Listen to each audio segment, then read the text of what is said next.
أشهد أن محمدا رسول الله। ভেসে আসছে আজানের সুমধুর বাণী। সেই ডাকে সাড়া দিয়ে নামাজ আদায় করতে মসজিদে ছুটছেন মুসল্লিরা। মসজিদটি পুরনো হলেও স্থাপত্য শৈলীর জন্য এলাকায় রয়েছে বেশ কদর।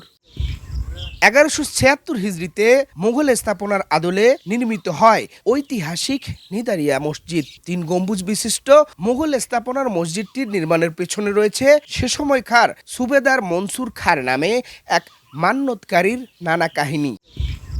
স্থানীয়দের মতে সুবেদার মনসুর খাঁর মুখে কোনো দাড়ি না থাকায় প্রায়ই বিব্রত বোধ করতেন। পরে তার মুখে মাত্র 3টি দাড়ি গজায় মসজিদটি নির্মাণ করেন তিনি। সেই থেকে মসজিদটির নাম হয় নিদারিয়া।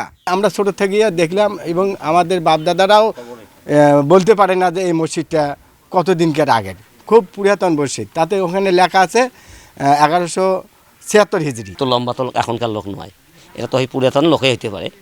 ওই কারণে আমরা এই কবরটাকে সংগ্রহ করেছি, আমরা কবরটা বানিয়ে দিছি। তবে কালের পরিক্রমায় যৌন সারিয়েছে মসজিদটি।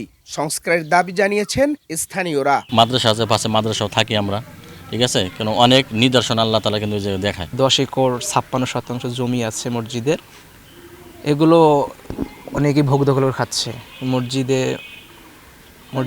পক্ষ থেকে এই জমি উদ্ধারের জন্য মামলা করা হয়েছে, এখনও এই মামলার রায় মসজিদ পায় নাই, এখন কেস চলমান আছে আর কি। লালমনিরহাট সদর উপজেলার নয়াহাট এলাকায় অবস্থিত এক কক্ষ বিশিষ্ট মসজিদটির দৈর্ঘ্য 42 ফুট এবং প্রস্থ 16 ফুট। মসজিদের 4 কোণে 4টি সুউচ্চ পিলার এবং সম্মুখের প্রবেশদ্বার পথচারীদের নজর কাড়ে। সুফিয়ান আল হাসান, সময় সংবাদ, লালমনিরহাট।